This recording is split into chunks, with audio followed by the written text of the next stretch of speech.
नमस्कार, आप देख रहे हैं हिंदी खबर। मैं हूं आपके साथ अमित शर्मा। बड़ी जानकारी आपको दे रहे हैं इस वक्त की। ऋषिकेश के परमार्थ निकेतन में आयोजित इंटरनेशनल योग फेस्टिवल में सीएम पुष्कर सिंह धामी ने शिरकत की, जहां परमार्थ निकेतन के अध्यक्ष स्वामी चिदानंद मुनि महाराज ने मुख्यमंत्री का पुष्प वर्षा से स्वागत किया। वहीं आश्रम के ऋषि कुमारों ने मंत्रोच्चारण के साथ मुख्यमंत्री पुष्कर सिंह धामी का अभिवादन किया। आश्रम में प्रसिद्ध सूफी गायक कैलाश खेर ने भी मुख्यमंत्री से मुलाकात की।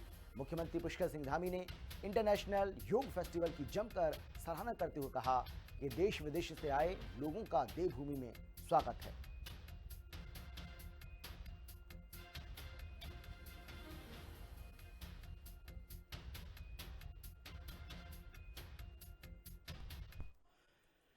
मिडिल ईस्ट में युद्ध के चलते उत्तराखंड के कई परिवारों की चिंता बढ़ गई है, क्योंकि इन देशों में उत्तराखंड के कई लोग नौकरी पेशा और कामकाज या फिर पढ़ाई के सिलसिले में वहां गए हुए हैं, जो इजरायल ईरान के युद्ध के बाद फंस गए।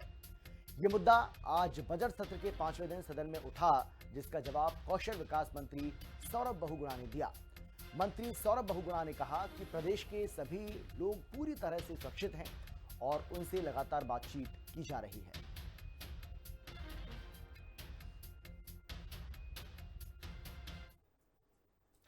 सदन में बजट सत्र के 5वें दिन भ्रष्टाचार के मुद्दे पर माहौल गरमाया गया।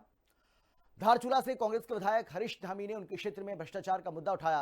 हरीश धामी ने कहा कि सरकार ने उनकी विधानसभा में चरम पर भ्रष्टाचार किया है। हरीश धामी ने कहा कि उनके पास सबका रिकॉर्ड है, अगर उन्हें छेड़ा गया तो वो अकाउंट नंबर तक सार्वजनिक करने को तैयार हैं। हरीश धामी ने कहा कि अगर भ्रष्टाचार पर कार्रवाई नहीं हुई तो वो विरोध में पदयात्रा करेंगे।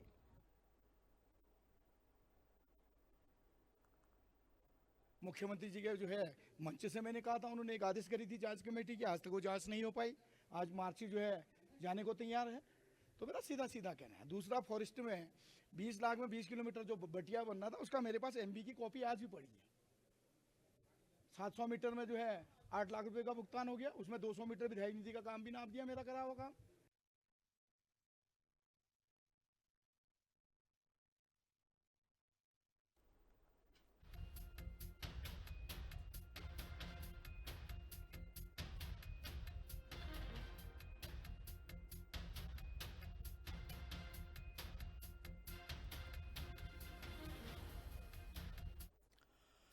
बीकेटीसी के पूर्व अध्यक्ष अजेंद्र अजय की पोस्ट से उत्तराखंड की सियासत गर्मा गई है। अजेंद्र अजय ने सोशल मीडिया में पोस्ट कर लिखा है कि उत्तराखंड में इस समय जो राजनीतिक हालात देखने को मिल रहे हैं, उससे राजनीति से मोहभंग होता जा रहा है। अजेंद्र अजय की इस पोस्ट को लेकर कांग्रेस ने बीजेपी पर तीखा हमला बोला है।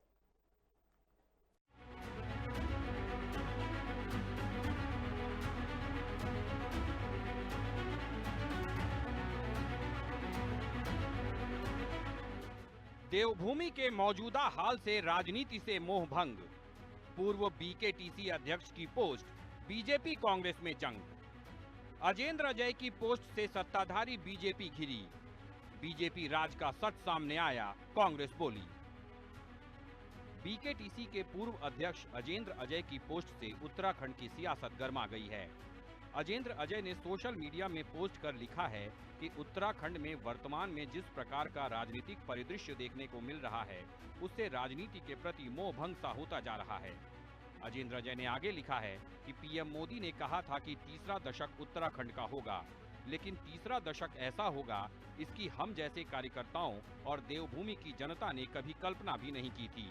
अजेंद्र अजय ने लिखा है कि व्यथित होने की परिस्थितियां तब उत्पन्न हो रही हैं जब हम विपरीत कार्यों के साथ दिखाई पड़ रहे हैं और उनके प्रति हमारा मौन समर्थन प्रकट हो रहा है। ऐसी परिस्थितियों में राजनीतिक जीवन से संन्यास लेने के अतिरिक्त कोई अन्य विकल्प नहीं दिखाई पड़ता है। अजेंद्र अजय की पोस्ट से असहज बीजेपी का कहना है कि उन्होंने ये पोस्ट किस संदर्भ में लिखी है, ये तो वो ही बता सकते हैं, लेकिन बीजेपी के शासन में उत्तराखंड की जनता की आकांक्षा के मुताबिक ही काम हुए हैं। वहीं अजेंद्र अजय की पोस्ट को लेकर कांग्रेस ने बीजेपी पर हमला बोल दिया है। कांग्रेस का कहना है कि बीजेपी राज्य में उत्तराखंड बर्बादी की ओर है और ये अजेंद्र अजय की पोस्ट से साफ हो गया है। यही वजह है कि जनता के बीच जाने में झिझक रहे बीजेपी के नेता अपनी पार्टी से किनारा कर रहे हैं। किसी व्यक्ति के कोई व्यक्तिगत विचार हैं या कोई व्यक्तिगत धारणा है, तो उस पर तो मुझे कोई टिप्पणी करनी नहीं है। उनके व्यक्तिगत विचार है, सबकी अपनी स्वतंत्रता है, लोकतंत्र है। लेकिन मैं समझता हूँ कि भारतीय जनता पार्टी के इस 9 वर्ष के शासनकाल में, 9 साल जो ये सरकार के हुए और 4 साल करंट गवर्नमेंट के, इसमें उत्तराखंड की जो मौलिक आवश्यकताएं हैं और उत्तराखंड का जो मौलिक कैरेक्टर है और उत्तराखंड के दूरस्थ क्षेत्रों के विकास की जो मौलिक दरकार है, उस दिशा में बहुत सक्रियता के साथ और बहुत सदैव कदमों। जयेंद्र अजय जी एक सामाजिक और राजनीतिक उनका लंबा करियर और अनुभव है, और अपने अनुभव के आधार पर अगर कोई वो बात साझा कर रहे हैं तो बहुत गंभीरता से लेने की है। और यही बात हम लोग कह रहे हैं कि भारतीय जनता पार्टी की सरकार, जो डबल इंजन की सरकार अपने आप को कह रही है, वो जनता की उम्मीदों पर खरा नहीं उतर रही है। और जनता की आकांक्षाएं जब पूरी नहीं होंगी तो भारतीय जनता पार्टी से जुड़े हुए जो लोग हैं उनका भी मोह भंग हो रहा है, जो जनता के बीच में है। फिर उनको लोगों को जवाब देना होता है, और लोगों को जवाब देने की स्थिति में नहीं होंगे तो फिर वो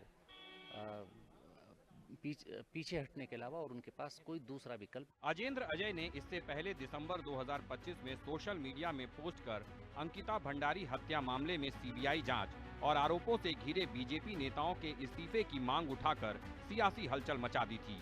और अब फिर अजेंद्र अजय की पोस्ट से उत्तराखंड की राजनीति में उफान आ गया है। अजेंद्र अजय ने किसी मामले का जिक्र तो नहीं किया है, लेकिन इशारों में उन्होंने अपनी पार्टी और सरकार को कटघरे में खड़ा कर दिया है, जिससे कांग्रेस को बीजेपी पर हमलावर होने का फिर मौका मिल गया है।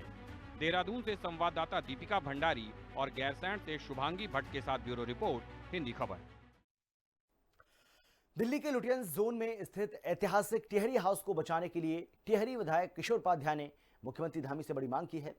1000 करोड़ रुपए की इस बेशकीमती 3.2 एकड़ संपत्ति के बिकने की खबरों के बीच विधायक ने भावुक पोस्ट लिखकर इसे उत्तराखंड सरकार के जरिए खरीदने का अनुरोध किया है। और उन्होंने तर्क दिया कि टिहरी की आन बान शान को बचाने के लिए राज्य का इस पर पहला अधिकार है।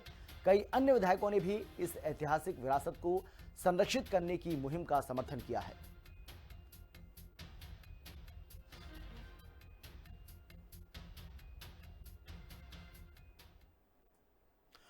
कालाढूंगी तहसील प्रशासन ने घरेलू गैस की कालाबाजारी रोकने के लिए व्यावसायिक प्रतिष्ठानों में छापेमारी की, जिसके चलते व्यावसायिक प्रतिष्ठानों में हड़कंप मच गया। छापेमारी के दौरान 2 प्रतिष्ठानों में घरेलू सिलेंडरों का उपयोग करते हुए पकड़ा गया। कालाढूंगी प्रशासन की ओर से कहा गया है कि गैस की कालाबाजारी और किल्लत को रोकने के लिए प्रशासन की ओर से लगातार इस प्रकार की कार्रवाई आगे भी जारी रहेगी।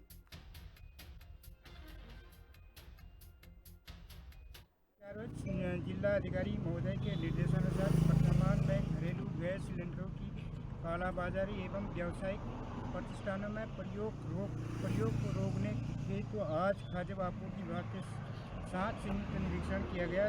निरीक्षण के दौरान एक सिलेंडर व्यावसायिक प्रतिष्ठान से जब्त किया गया।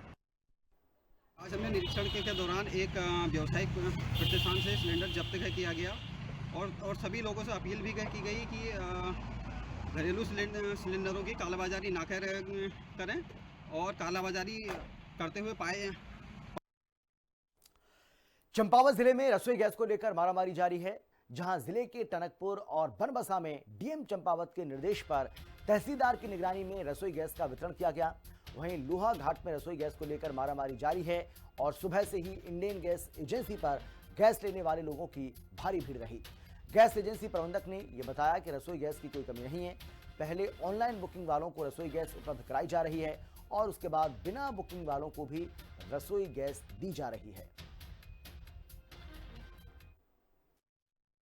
गल्फ कंट्रीज़ के ऊपर जो ईरान वॉर चल रहा है उसकी वजह से लोगों में काफ़ी पैनिक है और देखने में ये आया है कि गैस की आपूर्ति और तेल की आपूर्ति थोड़ा कम हो रही है। प्रशासन की ओर से पूरा इंतजाम किया जा रहा है कि गैसों को कि लोगों को कोई परेशानी ना हो, लेकिन लोग हैं कि उनमें खुद ब खुद पैनिक हो रहा है कि कल हमें गैस मिल पाएगी या ना मिल पाएगी, तो इसलिए काफ़ी आपाधापी है और भीड़ भाड़ काफ़ी है। तो हम पहले बुकिंग वालों को दे रहे हैं और उसके बाद जो जिनकी बुकिंग नहीं हो पा रही हैं फिर उनको दे रहे हैं और गैस की स्थिति अभी फिलहाल सही है और पर्याप्त मात्रा में गैस तो वहाँ तो अभी बुकिंग के चक्कर में हम वहाँ नहीं भेज पा रहे हैं। अब अभी कंटिन्यू हमारी गाड़ियाँ आएंगी तो हम वहाँ विस्तार बिंदु में गैस वितरित करेंगे। आज छुट्टी का दिन है इसलिए हम यहाँ लाइन में आए हैं, लेकिन यहाँ भीड़ आप देख सकते हैं, बहुत सारी भीड़ है। गैस मिलना लगभग नामुमकिन है। हालांकि डीएम साहब ने कहा है कि बिना बुकिंग के आप गैस ले सकते हैं, लेकिन बुकिंग तो जीरो है। रात भी हम 12-1 बजे जिसमें नींद खुल रही थी लगे हुए हैं, लेकिन बुकिंग नहीं हो पा रही है। और यहाँ बिना बुकिंग के तो हाल आप देख रहे हैं, बहुत सारी दिक्कत और परेशानी है। खाड़ी देशों के युद्ध का असर अब हल्द्वानी की रसोई तक जा पहुंचा है। गैस किल्लत की खबरों के बीच काठ गोदाम के शीश महल गैस गोदाम पर सुबह से ही उपभोक्ताओं की भारी भीड़ और अफरा तफरी का माहौल देखने को मिला। लोग सिलेंडर के लिए घंटों लंबी लंबी लाइनों में खड़े रहे, क्योंकि घरों तक सप्लाई नहीं पहुंच रही है।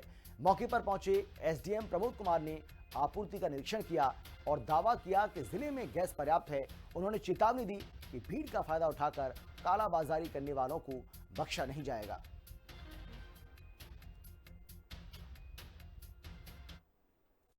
जैसा आप सभी लोगों को पता ही है कि हमारे पास कॉमर्शियल सिलेंडर की बिक्री बंद कर दी गई है, केवल डोमेस्टिक सिलेंडर्स की बिक्री हो रही है।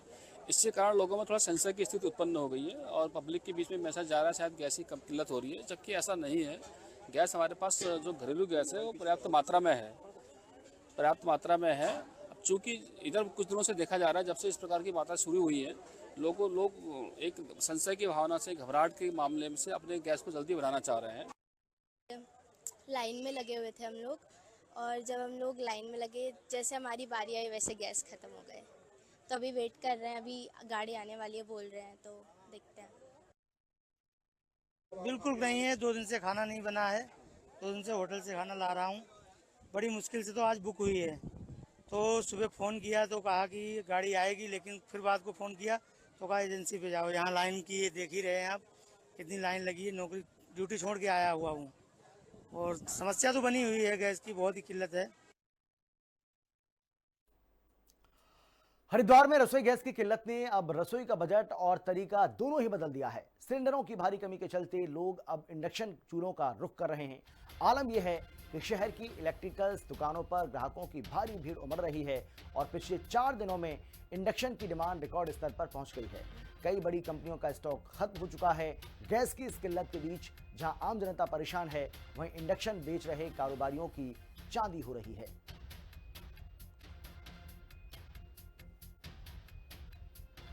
एक्चुअली ये इंडक्शन लेना हम महिलाओं के लिए ये एक डिफेंस मैकेनिज्म है, क्योंकि कल को गैस की शॉर्टेज हो जाए तो कोई दिक्कत ना हो, इसलिए ये फ्री में हम लोग खरीद के रख रहे हैं। फिर क्योंकि गैस की किल्लत तो है ही, इसलिए ये चाहूँगी कि भाई कम से कम एलपीजी की तो ज़रूर वो हो। होटल में भले थोड़ा वो हो, कम पहुँचे, लेकिन घर में जो है मिडिल क्लास, उनके लिए तो ज़रूर सोचना चाहिए, जिनके पास वुडन का भी कुछ हिसाब किताब नहीं है।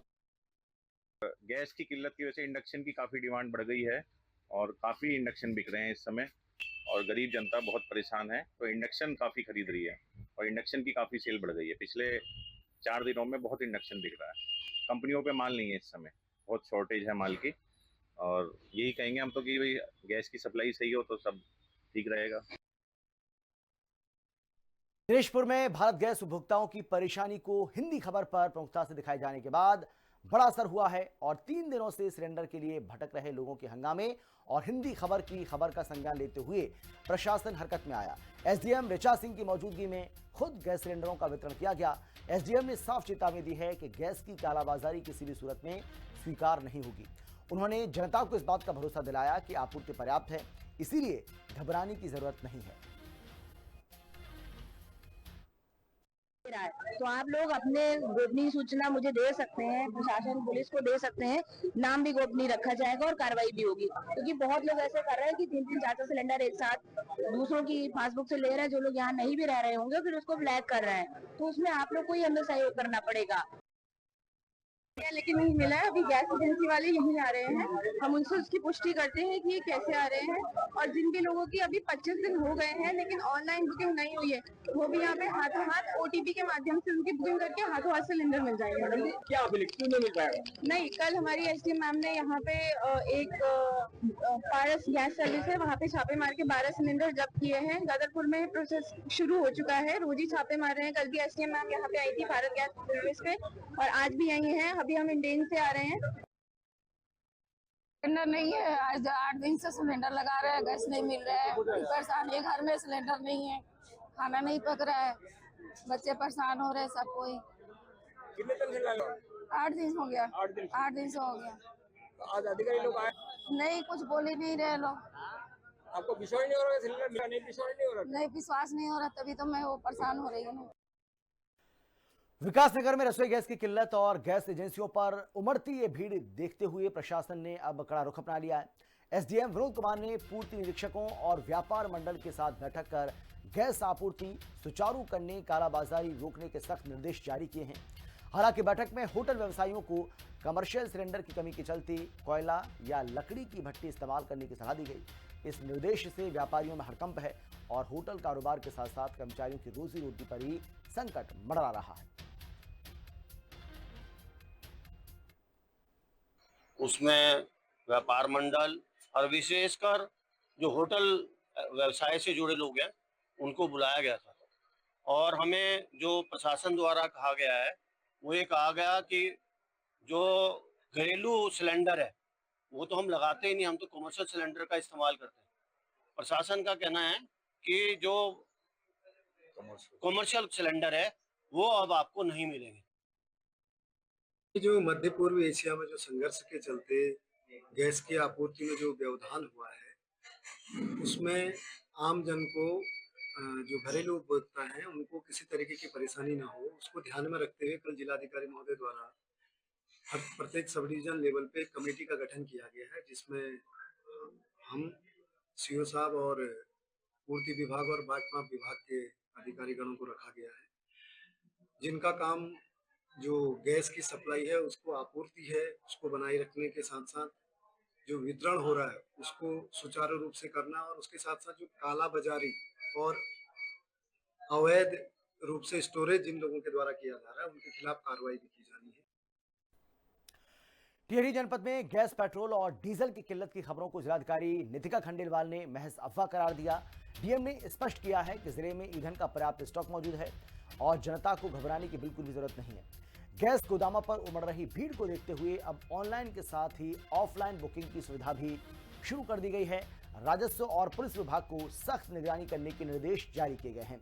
डीएम ने लमगांव क्षेत्र से उमड़ी डीजल, पेट्रोल की कमी की खबरों का खंडन करते हुए अफवाह फैलाने वालों से बचने की अपील की।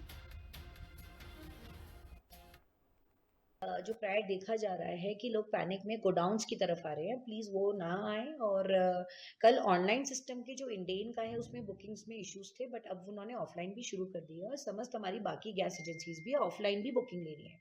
हमारा लोगों से अनुरोध यही है कि वो अपनी ऑफलाइन बुकिंग एजेंसी के ऑफिस में जाके करवा लें और वो अपने डिलीवरी पॉइंट्स या जो ड्रॉप पॉइंट्स है उस पर वेट करें। अन्यथा की स्थिति में ऐसा कोई पैनिक करने की सिचुएशन नहीं है कि वो आएँ और गोडाउन्स में हम देख रहे हैं कि लंबी भीड़ लग रही है, तो उसकी ज़रूरत नहीं है। उसके लिए हमने आज भी यही कंप्लाइंस रखा है कि हम लोग सप्लाई इंस्पेक्टर और रेवेन्यू स्टाफ और पुलिस का स्टाफ भी तैनात रखेंगे ताकि हम लोगों को बता दें। और आश्वासन भी यही है कि बुकिंग जिनकी होगी उनको जरूर। आगामी चारधाम यात्रा को लेकर टिहरी डीएम नितिका खंडेलवाल ने ग्राउंड जीरो पर अधिकारियों से जानकारी ली है। डीएम ने चंबा, गंगोत्री, यमुनोत्री राष्ट्रीय राजमार्ग का निरीक्षण किया। निरीक्षण के दौरान उन्होंने अधिकारियों को सख्त हिदायत दी है। डीएम ने कहा कि चारधाम यात्रा शुरू होने से पहले राष्ट्रीय राजमार्गों की हालत नहीं सुधारी गई तो अधिकारियों के खिलाफ कार्रवाई तत्काल प्रभाव से की जाएगी। जो ट्रांजिट रूट रहता है वो लगभग सभी पे हम लोगों ने विजिट कर लिया है। जो बॉटलनेक्स हैं वो भी एक बार को जॉइंट इंस्पेक्शन हो गया था। आज भी हमने एक बैठक रखी हुई है ताकि डिपार्टमेंट से हम लोग क्लैरिटी ले लें कि कहाँ पे काम की आवश्यकता है। साथ ही साथ जो हमारे यहाँ ज़िले में 11 ऑल्टरनेट रूट्स भी पड़ते हैं जो चारधाम के ऑल्टरनेट रूट्स के तौर पे यूज़ होते हैं, उनका भी सबका एक ऑडिट हो चुका है। उसमें भी जहाँ चीज़ें आई थी कि क्रैश बैरियर मिसिंग है, साइनेजेस मिसिंग है, उसकी भी रोड सेफ्टी की मीटिंग में सब विभागों द्वारा अपनी कंप्लाइंस रिपोर्ट दे दी गई है। उत्तराखंड में फायर सीजन की शुरुआत होते ही जंगलों में आग का तांडव शुरू हो चुका है। 15 फरवरी से अब तक आग की 32 घटनाओं में से 17 हेक्टेयर वन संपदा खाक हो चुकी है। चमोली के कर्णप्रयाग में कई दिनों से जंगल धधक रहे हैं। बारिश और बर्फबारी की कमी ने जंगलों को और संवेदनशील बना दिया है। आईएफएस सुशांत पटनायक के मुताबिक आग पर काबू पाने के लिए एनडीआरएफ, एसडीआरएफ और पुलिस के साथ मिलकर साझा मोर्चा तैयार किया गया है। ग्राम समितियों को भी इस सुरक्षा अभियान से जोड़ा जा रहा है। वनाग्नि सत्र 2026 के लिए जैसे आप लोगों को पता है कि इस वर्ष बारिश भी कम हुई है और ऊंची हिमालय क्षेत्र में स्नोफॉल भी कम हुई है। उसके चलते फॉरेस्ट एरियाज जरूर सेंसिटिव है, परंतु इस सेंसिटिविटी को देखते हुए हमारी तैयारी पूर्ण रूप से हमने कर लिया है। जैसे आपको पता है कि 18 मार्च को राज्य भर में हमने फॉरेस्ट फायर मॉक ड्रिल किया था और उस मॉक ड्रिल में हमने पाया कि ज़्यादातर हमारे जो क्रूज स्टेशन वो एक्टिवेटेड हैं।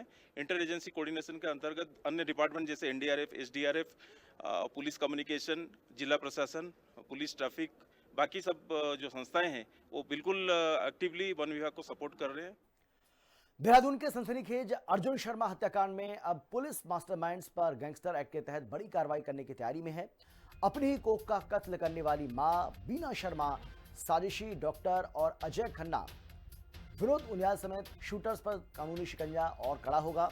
आपको बता दें कि करोड़ों की संपत्ति के विवाद में मां ने ही भाड़े के हत्यारों से बेटे को मौत के घाट उतरवाया था और अब पुलिस इन सभी की अवैध संपत्तियों को कुरकर इनके आपराधिक साम्राज्य को पूरी तरह से ध्वस्त करने की पूरी तैयारी कर चुकी है। अर्जुन शर्मा हत्याकांड था जो तिब्बती मार्केट में हुआ था, उसमें हमारे जो 2 शूटर थे और साथ ही साथ इसमें और जो लोग इन्वॉल्व थे उनको ऑलरेडी पुलिस के द्वारा जेल भेजा जा चुका है। अभी भी वो जेल में ही जुडिशियल कस्टडी में निरुद्ध हैं अभी। और साथ ही साथ इसमें जो अभियुक्त थे उनका जो क्राइम रिकॉर्ड है वो पुलिस के द्वारा निकाला गया है और इसमें जो है गैंगस्टर एक्ट के तहत कार्रवाई उनके विरुद्ध गतिमान है। हरिद्वार के कनखल क्षेत्र में आवारा सांड का खौफ एक बुजुर्ग की जान पर भारी पड़ गया। जगजीतपुर में सड़क किनारे खड़े 75 वर्षीय रामकिशन को पीछे से आए एक सांड ने जोरदार टक्कर मारकर सड़क पर पटक दिया। इस दर्दनाक हादसे का सीसीटीवी फुटेज भी सोशल मीडिया पर जमकर वायरल हो रहा है। गंभीर हालत में अस्पताल ले जाने पर डॉक्टर्स ने बुजुर्ग को मृत घोषित कर दिया। घटना के बाद स्थानीय लोगों में प्रशासन के खिलाफ भारी आक्रोश बना हुआ है, जिनका आरोप है कि शिकायतों के बावजूद आवारा मवेशियों पर कोई कार्रवाई नहीं हो रही है।